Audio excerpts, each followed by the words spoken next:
This is the A foot. That's the only one that has the knob on the side, and that is useful for going across thick seams like this. It helps level out your foot. So when you start sewing, the edge of your foot starts to tip up like that. Lift up your presser foot, push in that knob, push down on the front of your presser foot, lower your presser foot.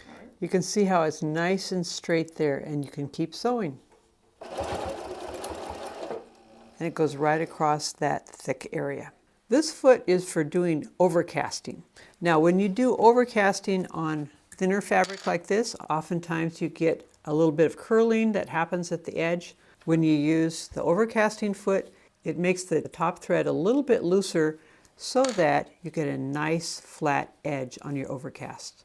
This is your blind hem foot. You can see even with high contrast thread, it's a true blind hem, doesn't show at all from the front. This is your fancy stitch foot or your satin stitch foot. It has a groove at the bottom which helps you go over your satin stitches and helps them flow nice and evenly under your foot. This is the open toe foot, which also has that groove at the bottom. Now this is really nice for sewing stitch in the ditch where you want to stitch right in the well of the seam. You can see exactly where your needle's going. Love this foot. So your zipper sewing foot. Now this is for the regular tooth kind of zippers. You can also sew really close to the edge of your zipper teeth if you want to, right there. Now this little hole right in the middle is for in case you haven't already moved your needle to one side or the other. It protects the foot and protects your needle. You don't actually sew through that. This is for sewing invisible zippers. It has these grooves on the bottom to help those zipper teeth sit upright. So if you've ever put in an invisible zipper, this is the one that you want to use. Now you've got a little bit of room here to move your needle a little bit to one side or to the other, depending on which side of the zipper you're sewing. This is your rolled hem foot. Now this will make a nice rolled hem that looks like this. And this makes it so that you don't have to pre-press your rolled hem. You can also get feet like this that make a wider rolled hem. Those are a little bit easier to use on maybe a slightly thicker fabric, but you still want to use cotton quilting weight fabric. Here's your 1/4 inch piecing foot, and this has a guide for the edge of your fabric so you can make an even 1/4 inch. This is the same foot but without that guide on the side. This is your HP foot. Now this is for sewing accurate 1/4 inches or for sewing curves. Like you're sewing curves on another curved edge, this is an excellent foot to use. This would also be good for very intricate sewing like for doll clothes. This is your traditional free motion quilting. It's also called the darning foot. Now you put this on your machine. This part here goes over your needle bar so that every time your needle lifts up, the foot lifts up. And that's how you do free motion quilting with this kind of foot. You've also got the open toe of the same kind of foot. Then we have more feet for doing free motion. When you choose these kind of stitches, the foot will actually float over your fabric and you can do a straight stitch with either closed toe or open toe. Now I like this one because you can do a zigzag or you can move your needle off to one side. This is the foot that you'd use for variable zigzag in free motion quilting.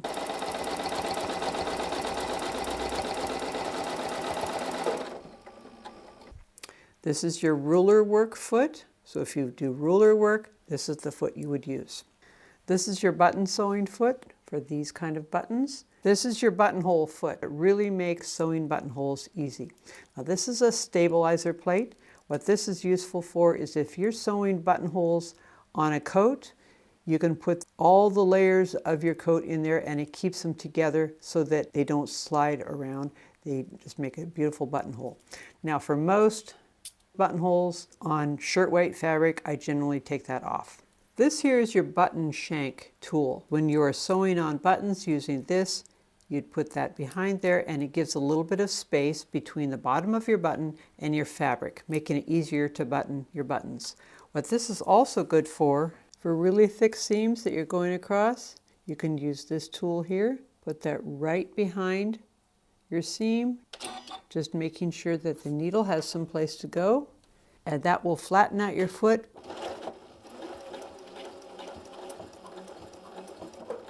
And when it's no longer needed, it just drops off. Kind of works the same way as this little knob on your A foot, but for even thicker fabrics. Also, when you put this on, the feed dogs will be able to contact the fabric at the bottom because this will be pushing on the bottom of the foot. This is your needle set. These needles are for various different uses. Your manual is going to show you that. And then you've got a twin needle right here. And when you use a twin needle on your machine, there's a button that you push right there. And that's going to set up your machine so that you can only do a certain width of like zigzag or decorative stitch with this needle. Now, if you want to get another needle, say for doing knits, make sure that you get a twin needle that has this distance or less, because that's what your machine is calibrated for. This is your stylus, and it makes touching your screen very accurate and easy. Plus, you're not going to get smudges on your screen. And your stylus goes right here. So your screwdriver, very handy tool for changing your needle and taking off the foot holder. These are spool caps. Now these would be for your larger spools like this. Put that on the top. Also, this is really good if you're using any kind of spool that has like a slit at the edge to hold your thread instead of a groove like that. This will help keep the thread from getting caught on that slit. And these are smaller spool caps for your smaller diameter spools. These are spool caps for the kind of spools that don't have that end cap that go on right like that. These are spool holders. You get 2 of these. They're for the kind of spools that have the large diameter here so that it stays nice and stable on your spool pin. Your spool holder goes on here. You don't need to push it all the way down. Just put your spool right there and it holds it nice and steady. And these are thread nets. You'd use it for thread that tends to want to fall off the spool by itself. That'll keep the thread against the spool without giving it any extra tension. There are 5 bobbins. One of them will already be in your machine. Now, if you get more bobbins, which you probably will want to do, make sure that you get the plastic class 15 bobbins that look just like this. Now this is a really neat thing. This is your dual feed mechanism. And when you put this on your machine, it's like you have feed dogs on the top. And it's great for quilting where you want to keep all your layers together, your top, your batting, and your backing. To take this foot off, you can do that by just pulling it forward like that. And you can switch that out with another foot. This is the foot that comes with your machine, but you can also get an open toe foot and a quilt piecing foot that has a guide on the side.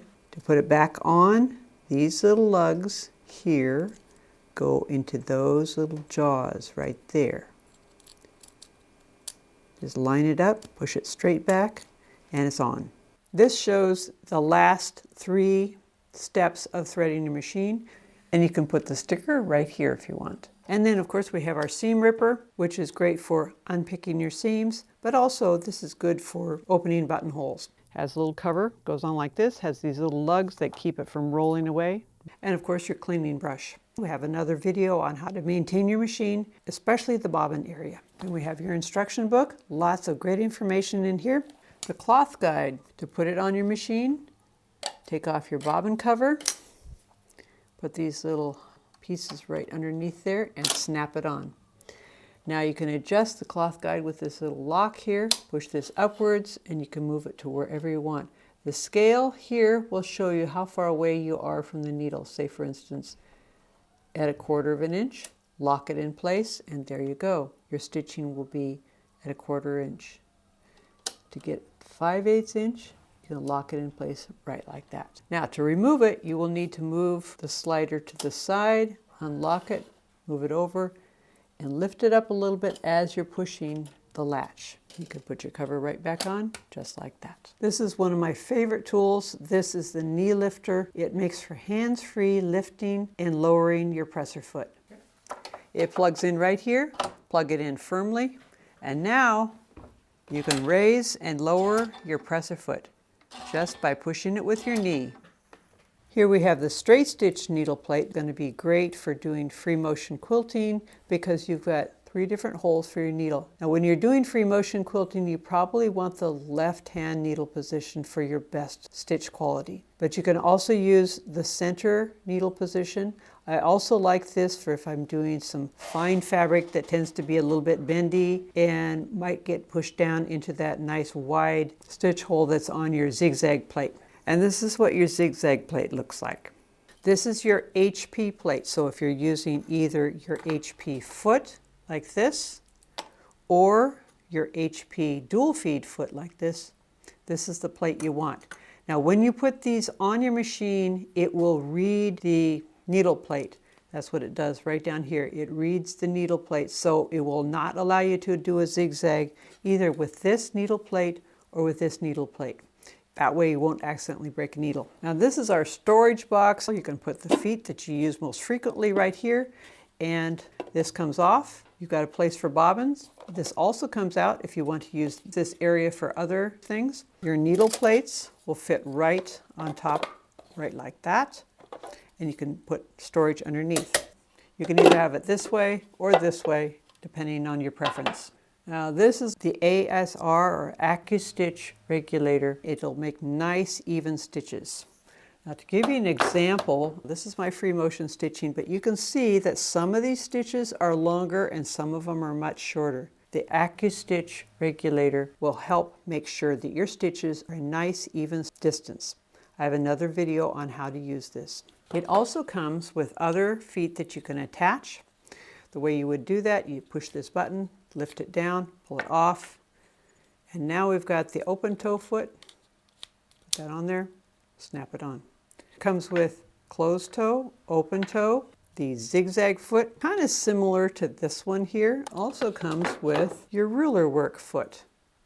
We have a semi-hard cover, and when you're not using the machine, cover it up just like this to keep it dust-free. We have an extension table with a ruler really handy right here at the bottom, both in inches and in centimeters. You can fold out these legs just like this. We have this accessory drawer right here where you can put your most frequently used accessories. It goes on just like this. We have a power cord and of course your foot control. I like this nice wide foot control. This is a thread cutting switch to cut your threads using your foot. It comes on this bracket here that you put on the foot control. Your cutter switch, when you put it on, there are different ways to adjust it so that you can have it slightly to the side, and you notice mine is at a slight angle. You can also turn this bracket around and have your cutter switch on the left. Now I generally sew with my left foot and use my cutter switch with my right foot, another hands-free feature. Your cutter switch attaches to your foot control right over here. We have several other videos on this machine. If you've enjoyed this video, give us a like. And if you have comments, questions, or ideas for other videos you'd like to see, let us know in the comments down below. Thanks for watching. Bye.